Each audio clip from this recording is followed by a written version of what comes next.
We're here today with a special edition of Bike Sports TV Garage, Loud Budgeting.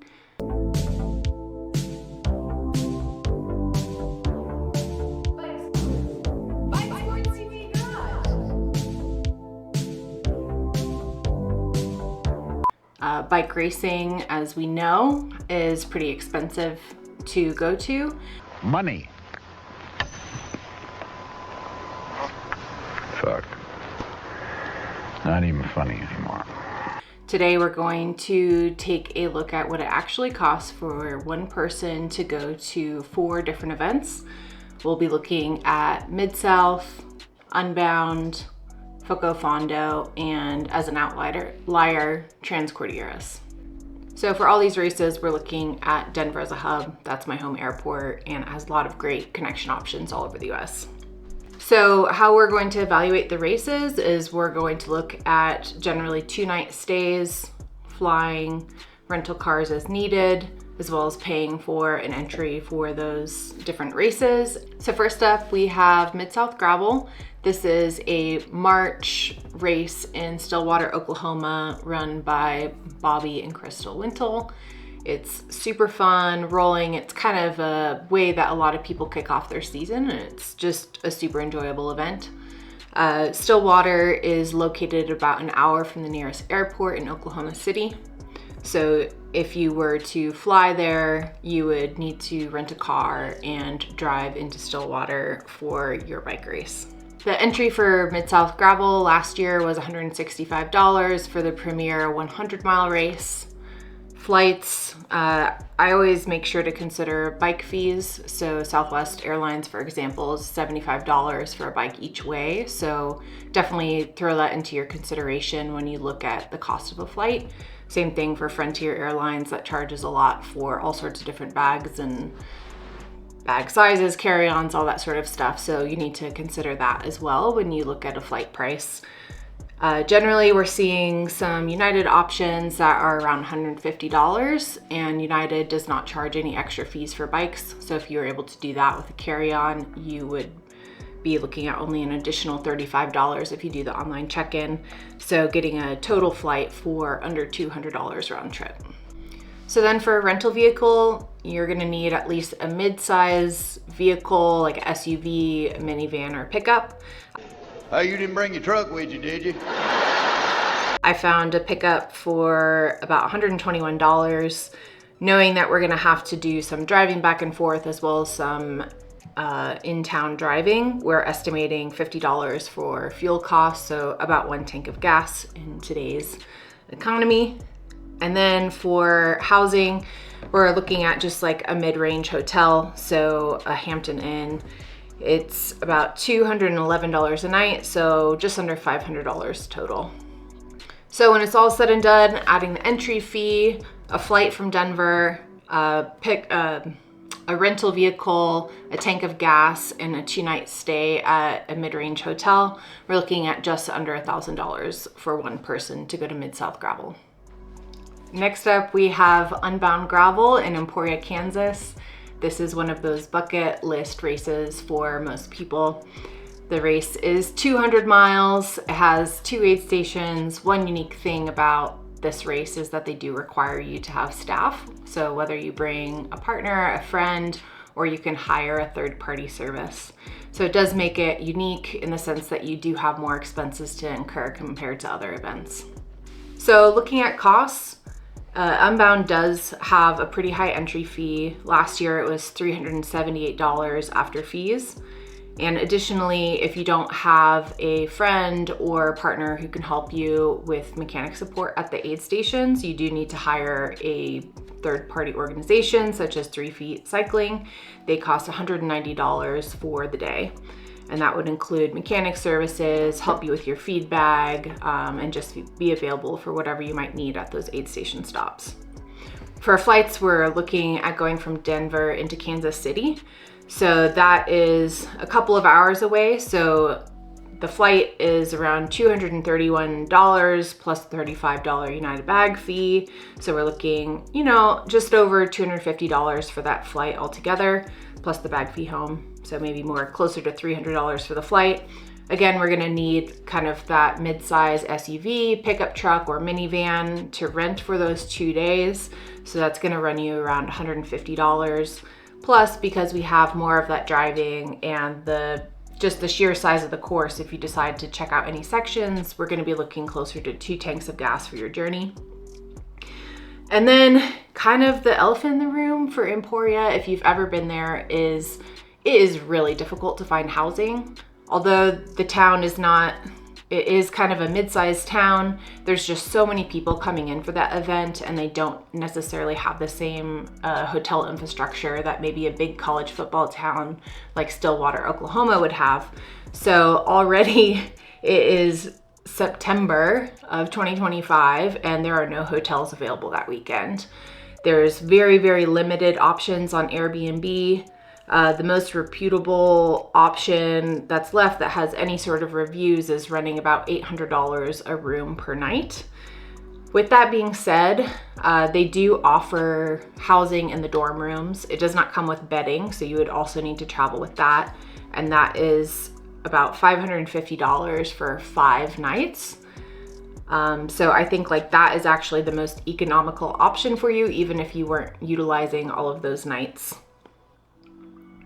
So altogether, if you had a shared home and an individual room in there, so that $800 per room option from Airbnb, we're looking at just under $2,000 for those basic logistics for a 2-night stay.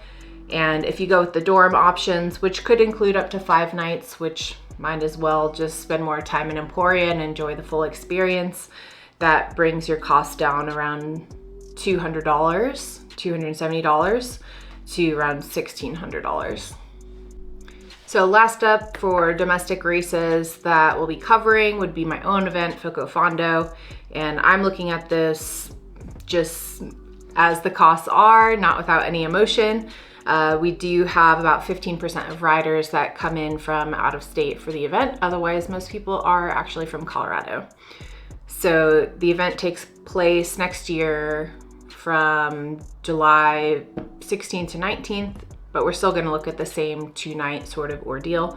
So if we had the best entry price would be $175. We do a tiered pricing system. And then for the sake of flights, we're gonna look at a flight from Kansas City to Denver, because that was the same flight that we looked at for Unbound. And Denver is our home airport, so it wouldn't make sense. So flights are a little bit more expensive to Colorado in the summer. We're looking at around $300 plus bike fees on top of that. So maybe around $400 total for all of the flights. And then if we were to look at hotel as well, hotel is more expensive. So around $196 per night for the Best Western hotel. That's pretty close to the venue. If you wanted to have a rental car, that'll run you around $211, plus you would need about 1 tank of gas, so $100. So all of that would be just over $1,000, so pretty similar cost to Mid-South.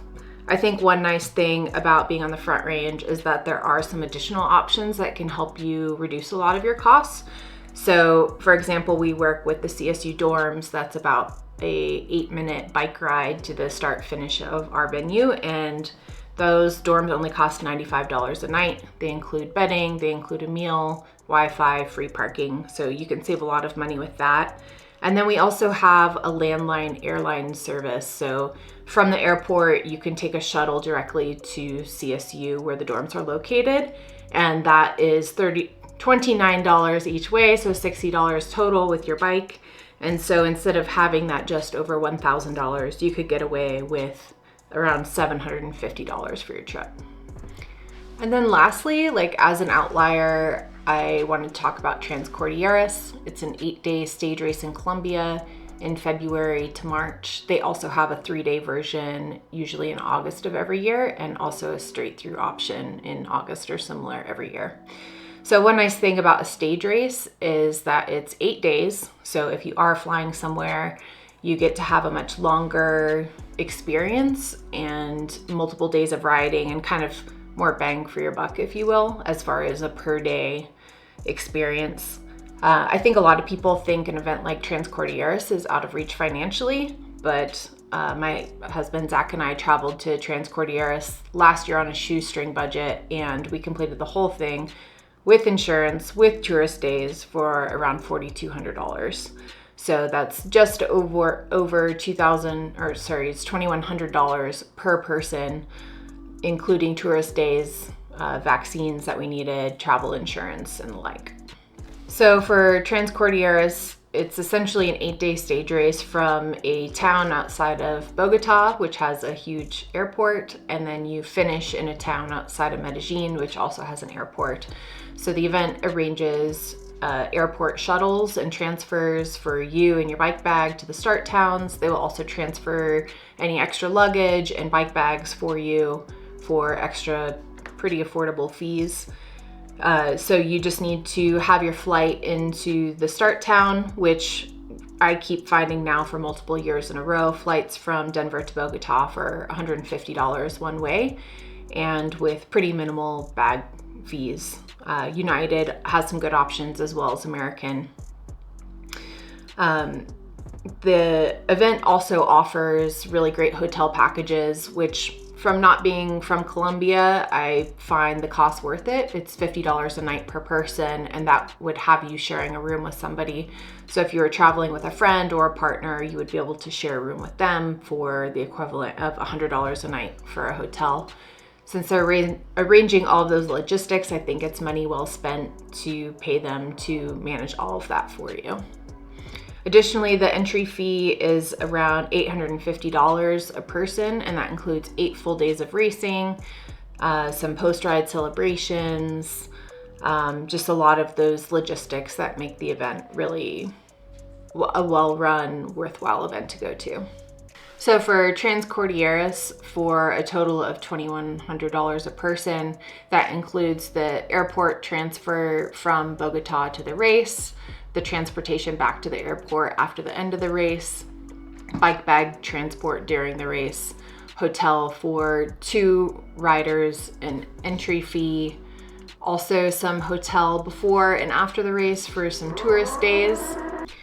So in conclusion, we've looked today at 4 different races: Mid-South in March, Unbound Gravel in May, FoCo Fondo in July, and then our special international 8-day stage race, Transcordilleras in Colombia, that runs in February, as a price comparison.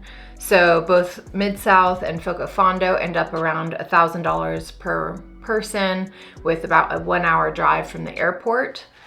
FoCo Fondo has some additional opportunities with the dorms and some airport shuttles that you can actually reduce that cost by around $250. Emporia, Unbound Gravel, is that bucket list race for a lot of people, and it does come with a price tag that's reflective of that. The most difficult part of Unbound is not completing the race, it's finding housing. We're looking at around just under $2,000 if you wanted to rent an Airbnb where you would have a shared room, or if you go for the dorm option, which does include 5 nights, so you could extend your trip instead of the 2 nights that we've been covering here. We're looking at around $1,600. And then for Transcordilleras, our outlier 8-day stage race, that really only comes out to $2,100 a person, plus you get 8 riding days and some hotel before and after for some tourist trips. Thanks for watching today's special edition of Bike Sports TV Garage, Loud Budgeting. Be sure to like and subscribe, check out some of our other videos, and look in the future for some budget saving travel tips.